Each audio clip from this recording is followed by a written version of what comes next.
What's up, guys? It's your boy Paul here, coming at you with another video today. Look, today what I want to talk to you guys about is ration things in your life. And this is going to play a little bit off yesterday's video about how everything makes for great tools but awful masters. So this one plays off of that and saying ration things in your life, right? And so if you remember, one of the things that I said from yesterday's video, which if you haven't seen it yet, go check it out before you listen to this video. It's called Everything Makes Great Tools but Awful Masters. And if you remember what I said, it was that, you know, a lot of the things that I see as addictions in our life are actually good things that we just overuse. And I gave a couple examples of them and then said how they can make for good tools, but when they're overused, they make for addictions and awful masters, right? And so this video plays into that idea of using them within their means. And that's why I'm titling today's video, Ration the Things in Your Life, right? Okay, so what do I mean by this and how do we practically apply it? So what do I mean by this? Meaning, if you did yesterday's video, you would have taken an inventory of the things in your life that you feel like have control over you and then what you can do to fix them, right? And as I said, a lot of the things are probably good things. So one of the things that I mentioned was social media. That's one area in my life that I have rationed out.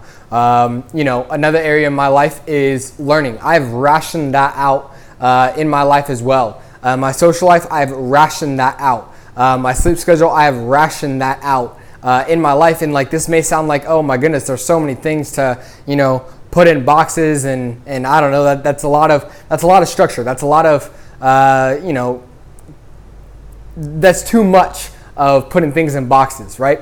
But I think, and this is at least what I've learned thus far, is that when you create a schedule and you stick to it, that's when things actually serve you the best. That's why I've heard, and I don't know about you, but that's why I've heard so many people talking about making a schedule and sticking to it, because that's when you actually have the most freedom. And that's when this concept of discipline equals freedom comes into play, because people have disciplined themselves to, within whatever time frames they've given themselves for certain activities, to do whatever it is that they're trying to do. That's when they've experienced the most freedom. And so for myself included, when I've said, all right, Paul, you know, because for me, I've said this before, a struggle of mine is wanting to learn so much that I don't get actually anything done, right? And so for me, I've had to ration that out in my life and, you know, and say, okay, for this amount of time, I'm going to read. For this amount of time, I'm going to learn and, you know, maybe watch some videos or something. But for this amount of time, I have to actually work, Paul. You can't just read all the time. You can't just learn all the time. And, you know, but that's because of where I want to go. If I wanted to, you know, just, let's see, I don't want to downplay any professions, but if I wanted to be in a profession to where all I do is think and read all the time and then maybe teach a few people what I've learned, then that would be okay if I spent all my time doing that. But I don't want to do that, right? Teaching is one of the things that I want to do, but I also want to build a lot of things. And building requires putting time in, right? And so for my life, I've had to ration out reading time. Because if I don't, I can read for 2 or 3 hours. I've had to ration out time that I'm learning by watching videos, by listening to people, whatever that may be. I've had to ration that out because if I don't, I can sit there and take notes and do all this stuff for hours and actually be pretty satisfied with it, right? I've had to ration out as far as like my sleep goes too, because you ever know those people who they can easily sleep in till 10, 11, 12, and it's like, you know, they're sleeping 10 hours, 11 hours, 12 hours, 13 hours in a day. And it's like, okay, look, you know, I know some people need more sleep than others. I'm not one to say, oh, all we need is 5 hours of sleep, because I definitely don't agree with that, although some people preach that. But there definitely is, you know, too much sleep, right? And so that's the idea of what I'm talking about here. You have things in your life that are good things that you're doing too much. And yes, that is a thing. Having the good things that are done too much, right? Because it's inhibiting you from other areas of life. And I made another video, it was talking about upholding one to the demise of another, and it was talking about principles in that video, right? Like, you know, we hold one principle up here, but sometimes when we do that so much, it's to the demise of another principle that we value in our life. And so sometimes, depending on what your goals are, sometimes you actually have to take down a certain principle to uphold another one to push you to where you want to go. And again, you can only understand this language of what I'm talking about in perspective of what your goals are. Because you cannot ration out your time equally not equally, but proportionally for whatever it is you're trying to do unless you know where you're trying to go.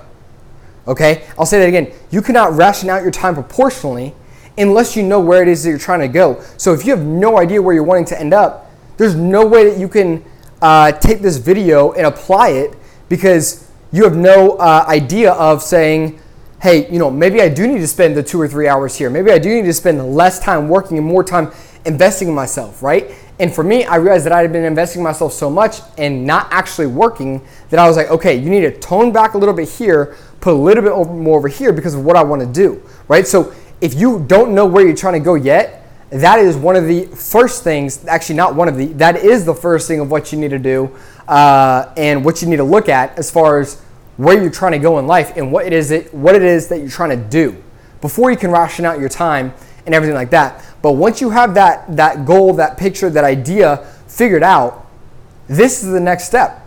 This is where you need to take inventory of what you've been doing, even maybe the good things in your life, and ask, okay, where do I need to cut back on my time, even on the good things, and where do I need to give more time, right?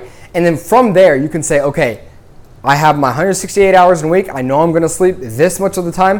What am I going to do with my waking hours? This is what I'm going to put to work. This is what I'm going to put to reading. This is what I'm going to put to working out. This is what I'm going to put to social life. You can then ration out your time. You break that down by the number of days that you're wanting to work, etc. And then you create a schedule for yourself. And you're like, Paul, I don't like schedules. This is why I want to do things on my own. I don't like schedules. I don't like punching on the clock 9 to 5. Well, look, I'm just going to say, unless you're trying to keep things really, really small, you absolutely need a schedule that you're going to stick to that you can hold yourself accountable for, because otherwise you're going to keep getting the same results. And this is something that happened in my own life so much. Even when I first initially tried breaking out of the pattern, I didn't really hold myself accountable to that schedule. And this is something that I'm still trying to get more disciplined at. Is following the exact same pattern day in, day out, until I feel like I need to change it up because I need another level up in my life or something like that. Okay, but look, that is the what I am talking about. Now, practical application. Okay, you got the goal.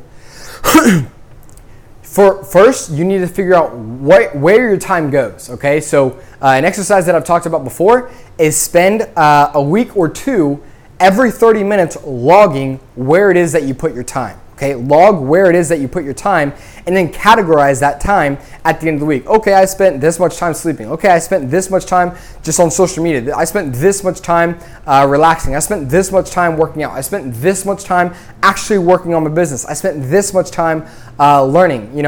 I spent this much time eating. You got to see where your time goes before you can ration it out and before you can say, hey, I want to change. Because what is there to change if you don't know where it is that you're right now? Okay, so practical application is know where you're going. The next step, figure out where it is that your time currently is. And then the third step is after you figure out where your time currently is, and now that you have your values in place for where it is that you're trying to go, now set a schedule in place. Say, okay, this area I need to tone back. This area I need to increase. This area I may need to tone back. This area I may need to increase. And then you make your schedule. You make your perfect day, what that looks like, and then you gotta hold yourself accountable to that, because otherwise, then you're not gonna achieve your big why. Then you're not gonna achieve your big goal of where it is that you're trying to go, okay? So if you do this, you will see a massive change in your life. You will see things actually getting done that you actually value. And if you're not able to stick to it, you'll see what you really value or why it is that you're not able to do some of the things. But that's a video for another day as well. So look, know the why, know the goal, track where your time goes, and so you know your values. From that, figure out what you need to increase and what you need to decrease, and then stick to that schedule, okay? That's the 3-step process in figuring this out for rationing your life. Ration your life, okay? So look, that's today's video, guys. If it helped you, if you like it, let me know in the comments below. If you disagree as well, let me know in the comments below. I always want to hear that. Give it a thumbs up. If you know someone who could use this video as well, please feel free to share it with them. And as always, subscribe below and stay tuned for the next video. All right, I'll see you guys in the next one.